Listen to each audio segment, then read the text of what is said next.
Hey everyone, welcome back to the channel. I'm Josh, and today we are going to be talking all about extended warranties because we are coming up on 3 years of ownership with our absolutely amazing RAV4 Prime. We bought this brand new back in 2021, and so we're coming up on 3 years of ownership. That means our new car warranty will be expiring here in about 3 months' time.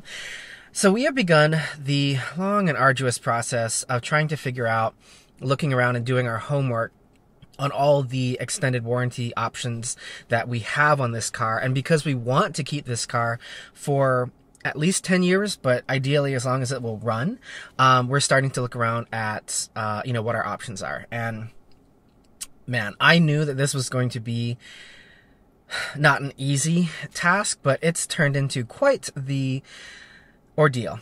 And today I wanted to come on and just have a chat with you all about how we're approaching this. And the reason I want to do this is because I feel like I've done all the homework, and if you all take everything I'm going to share with you here, hopefully it won't be such a task for you when the time comes for you. So anyway, that's what we're going to be talking about today. Grab a coffee. This is probably just with how much stuff I have to share with you all. I just know that this is not going to be a quick video, and we're going to get into quite a bit of detail. So if you don't like those kind of videos, feel free to click out. If you want to stick around and this stuff is interesting to you, again, grab a coffee, get comfy, let's dive in.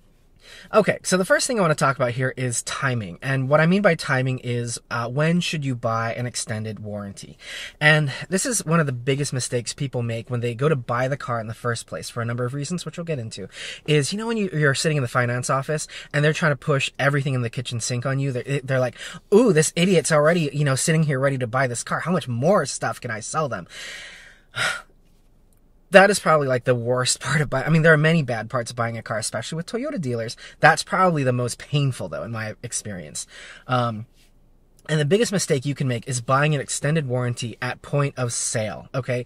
Don't ever buy an extended warranty in the finance office when you're sitting there ready to sign on your car. Your one and only objective in that finance office is to buy the car. That's it. Like, here's the agreed upon out the door price. That's what I'm paying. Not a cent more. No.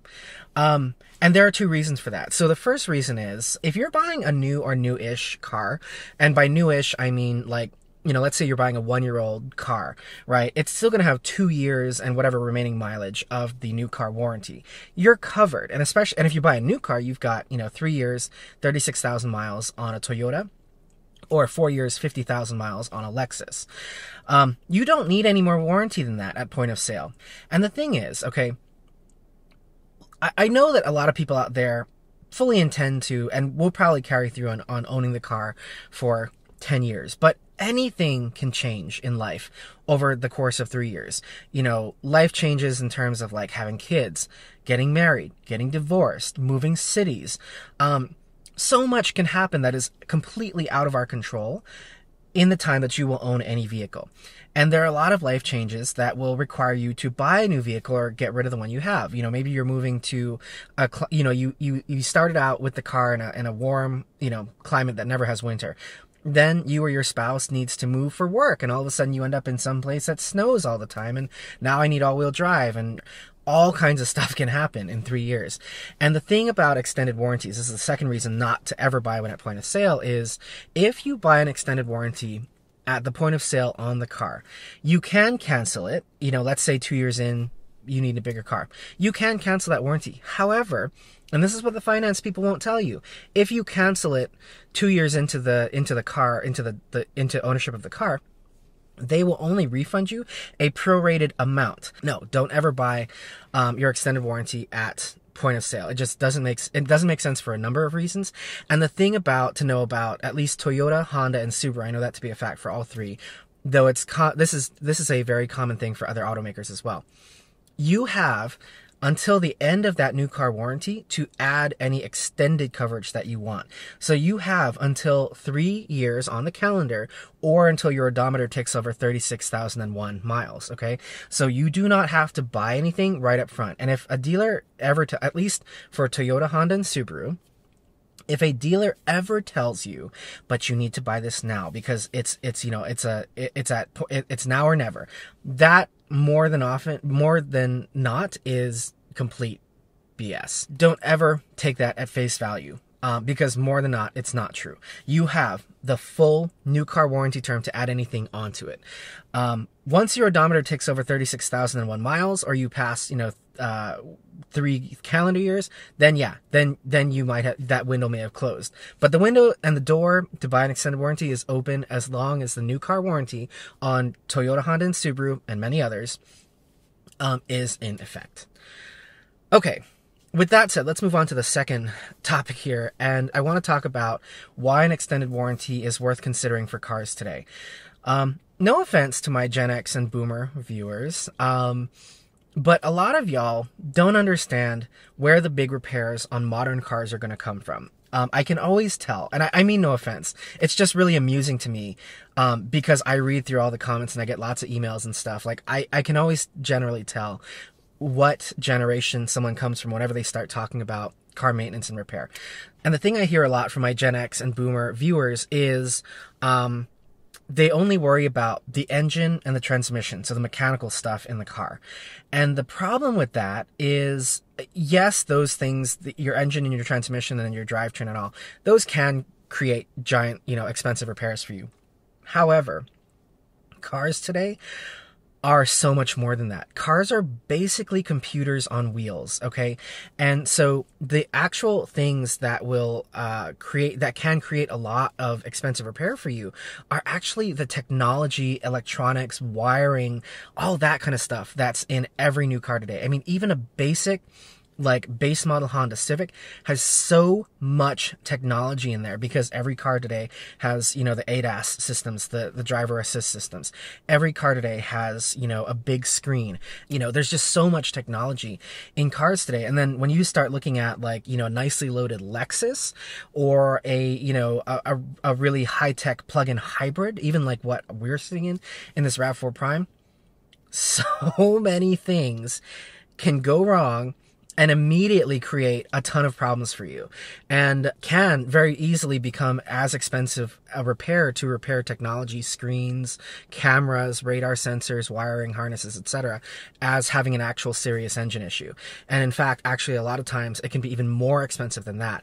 I've heard from 2 folks own BMWs, nice M car or something like that, alongside their Toyota Camry or RAV4 Prime or whatever. Well, about a year into their ownership term of that CPO car, the center head unit went out, and they ended up with a $6,000 repair to fix it. And the thing, we'll get into this more later, but that wasn't covered by the CPO warranty, so that was an out-of-pocket $6,000 repair. I had another viewer who has a relatively new, I think it was an X5 or X7, but it's got the laser headlights that BMW is doing on some of their cars. They got into a fender bender, and that the headlight unit had to be replaced. That headlight unit, for the part and the labor to repair that, was about $9,000 because the part was expensive, and a lot of these headlights in cars today are connected to computer systems. It's not just a little flashlight, that's stuck to the front of your car. There's a lot of technology in there. There's servos, there's sensors, there's wiring. If you have a new Subaru, you probably have the steering responsive headlights. That's a little motor servo in there that's connected to the steering rack by wire, okay? So a lot of technology in cars, and when all that technology starts going wrong, it creates really expensive repair bills. And the thing is, a lot of you have said to me, I can fix anything in my garage. I'm a great mechanic. I know my way around cars. And I'm like, that's great. Good for you. That's not what I'm worried about, though. It's when we start talking about software that it becomes an issue. Because do you know how to code? Do you have the right software to access the code in this car? Probably not. And that's by design. A lot of automakers, for security reasons as well, that is a legitimate reason, but a lot of the software that runs these cars today is completely locked down, and you need the Toyota proprietary software that only their dealers have, or only somebody like AMD would have, to access the code in these cars. I mean, a lot of cars, you can't even do a software update on your own anymore. So keep that in mind as you think about your car aging over time. Imagine when cameras and radar go out and your computers go out, and your gauge cluster that's fully inset into the dash goes out. You gotta, to change a gauge cluster screen, the whole dash has to come out. And that's again, cha-ching. Okay, with that all said, let's now talk about coverages. And this is where things just evolve into chaos. So, when it comes to warranties, a lot of people will think to themselves, an extended warranty is ultimately an extension of my new car warranty. So if I buy an extended warranty from Toyota or Honda or Subaru or, Hyundai or whoever, it'll just basically extend the new car warranty, and that is not the case anymore. Maybe it was once upon a time, but today, automakers are not stupid. They know how much these cars cost to build when they're new, and they know how complicated and expensive all this stuff can be when it breaks. So what we've started to see, again, in the last, I'd say 5 to 10 years, is a lot of automakers have very quietly been changing the terms and coverages of their warranties.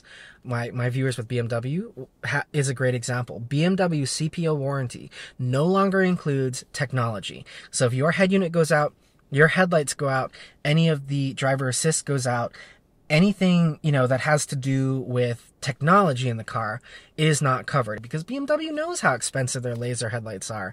Something else to know about car warranties.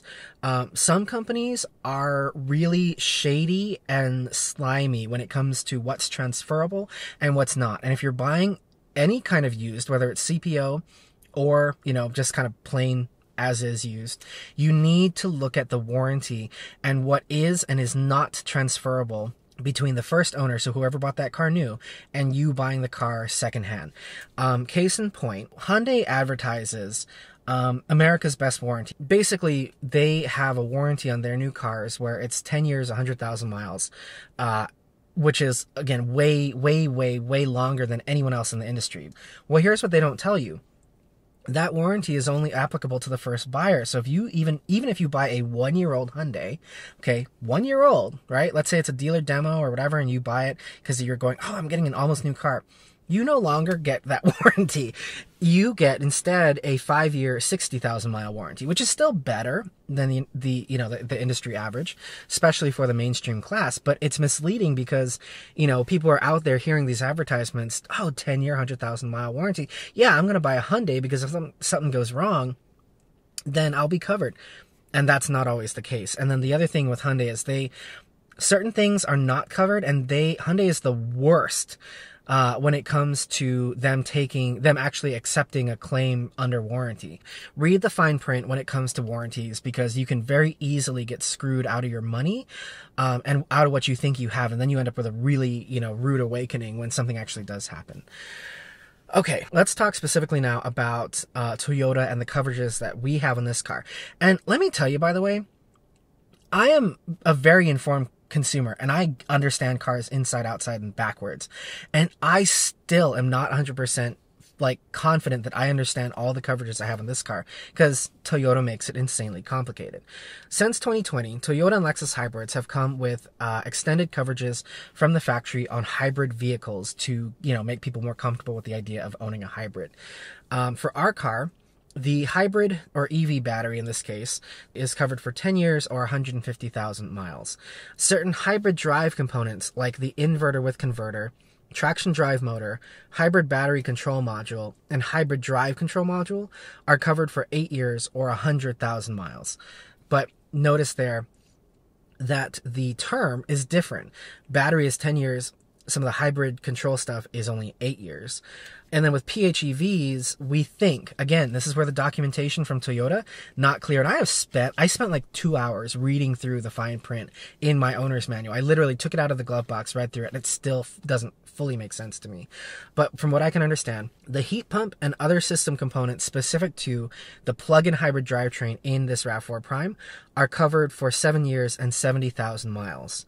Something to know if you have a Toyota PHEV like a RAV4 Prime, NX 450h Plus, RX 450h Plus, the heat pump is a critical piece of the way that this car operates, and if it goes out, it is an expensive repair. So keep that in mind.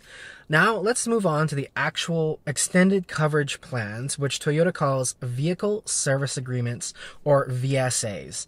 And I'm going to use that terminology from here on out because we're talking about Toyota and these VSA policies or coverage plans. And because they can't ever make anything simple, they now have 3 tiers of coverage. So it's not just buying an extended warranty, it's which type of warranty do you want. So they have 3 tiers. They are powertrain only, gold, and platinum. Powertrain only will basically only cover the powertrain, and that's the Boomer Gen X plan. That's all they care about, is engine, transmission, drivetrain. That's all it covers. It doesn't cover any of the technology, doesn't cover any of the electronics and all the stuff that we talked about just a moment ago that can really go wrong and cause an expensive repair in your car. So be careful with that one. If you get offered the powertrain only thing, the Boomers and Gen X people are going to go, oh yeah, that's all I need. And then their screen is going to go out or a headlight's going to go out, and then they're not going to be covered and they're going to be all kinds of pissy. I will link to the page that you're seeing here on screen in the description below, because if you're in the same boat that I'm in now, or you're going to be in the same boat that I'm in now, in the near future, man, you really, really, really need to read through this stupidly complex page on the Toyota website that lists out what is covered under each plan. Now, I guess to give them some credit, I appreciate that they do go line by line about what components are covered under each plan. The problem is, this is just overwhelming. Like, you can see how complicated and how convoluted this is, because certain things, one little component is not covered by this plan or the next plan or whatever. And that one component might be that $5,000 repair. So the problem with this is, and what I have been doing is, I have literally spent probably like 2 to 3 hours reading through this page, going line by line. I've got 2 browser tabs open.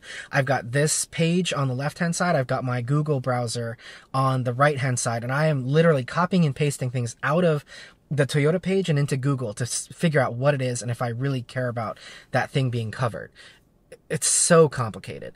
But in short, what I am seeing with this Toyota, this kind of breakdown of powertrain, gold, and silver, is basically, again, what my Gen X and Boomer folks think of as warranty. That's covered by powertrain.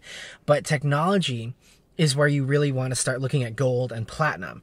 And obviously there's a pretty substantial difference between gold and platinum in terms of what it covers. Platinum is going to be as close to your new car warranty as you can get.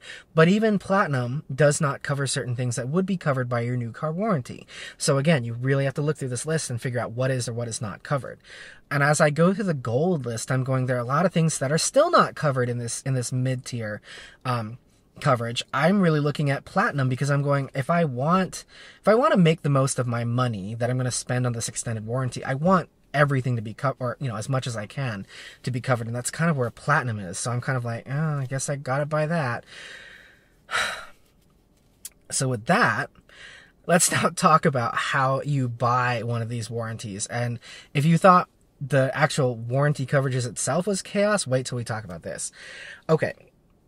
So the first thing that you have to know about these extended warranties is, just like the car itself, you have to buy it through a Toyota dealer. And that just, the minute I kind of knew in the back of my mind that was the case, but the minute it was confirmed to me that the only way to buy one of these things was to go through a dealer, I almost just killed myself right then and there, because I was like, great, now I have to go back to the place that likes to play games and likes to make a sale and likes to, pinch every penny out of your pocket that they can.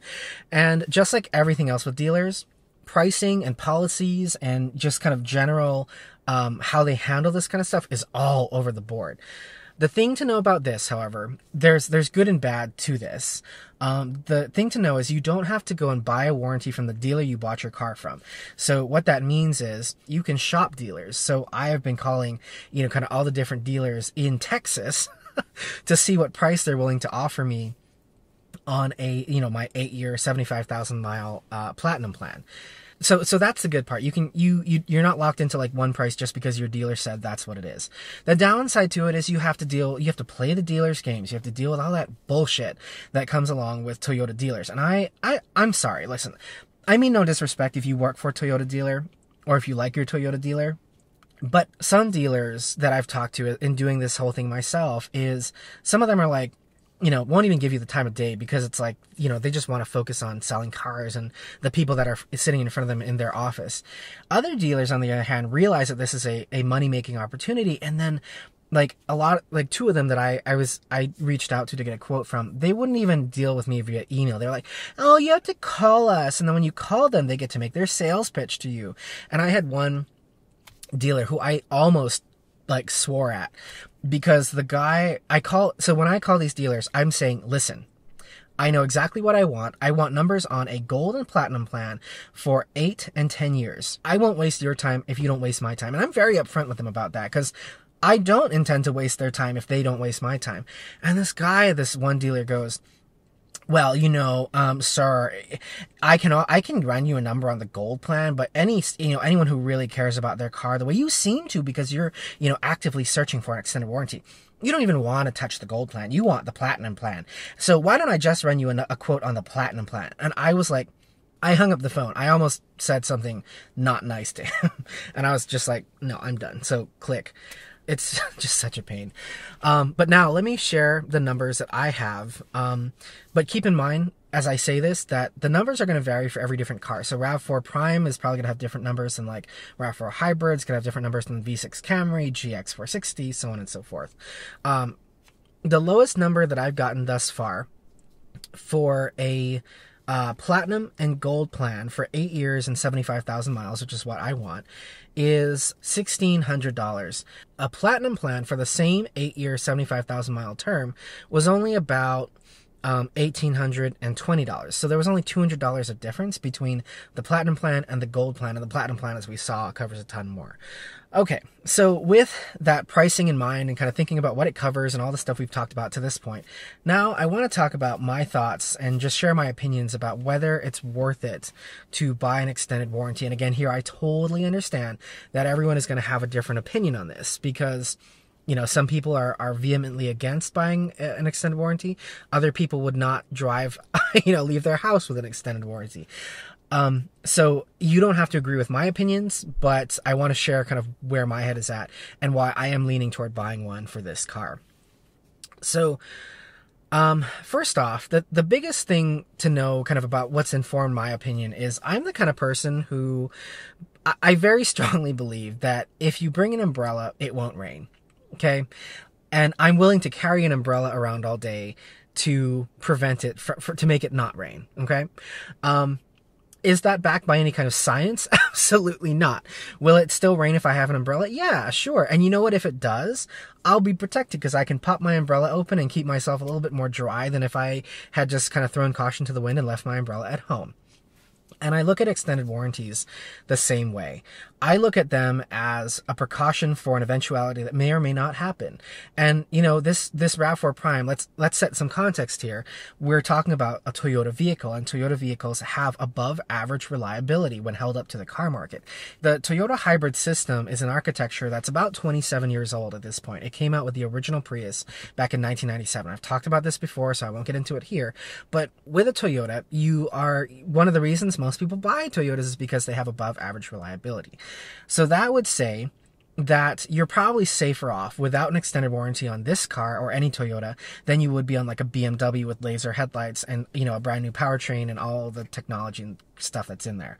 That said, going back to my umbrella analogy, I would rather buy an umbrella to have it in case I ever need it. Because if it starts pouring, I want a little bit of coverage. And that's, again, the same way I look at extended warranties. So even though statistically speaking, the chances of this car having a major, catastrophic, hugely expensive issue down the line is below average for the auto market. Now, the next thing about the worth it question is and this is the thing I hate talking about, but it's financial ability. And what I mean by that is I'm willing to spend $1,800 on an umbrella just to have it.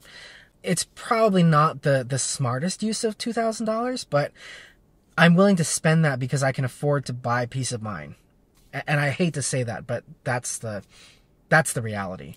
And, I would love to look back 10 years from now and go, God, I wasted my money on that extended warranty because I never needed to use it. But that's like the best case scenario. I would love to never have to use my warranties, but if I ever need to, it's there. So those are all, that's all of what I'm dealing with at the moment with this car. And I realize that I'm in a very fortunate position in more ways than one.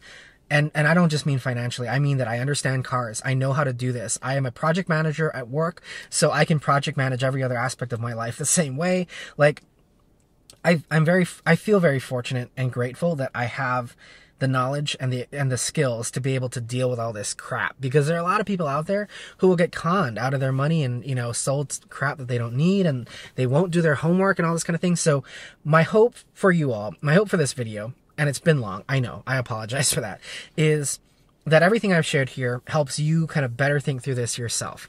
I hope that some of my homework, I hope that you can copy my homework, you know, like when we were kids and we forgot to do our homework or we didn't want to do it, and so we just plagiarized our friend's homework. That's what I'm hoping you can do with this and my experience. And as always, please, please, please, anytime you have questions, you can write, you know, leave them in the comments down below. I always try to answer as thoroughly as I can in the comments. But better yet, if you want to have an in-depth conversation about this kind of stuff, email me at the email that you see here on screen. Anything you want to know, or anything you want to share with me too, by the way, if you've gone through this and you have insight, write to me. I'd love to know, learn from your experiences too. So yeah, thank you guys so much for watching. I always appreciate it. I will see you in the next one. Have a great one and take care.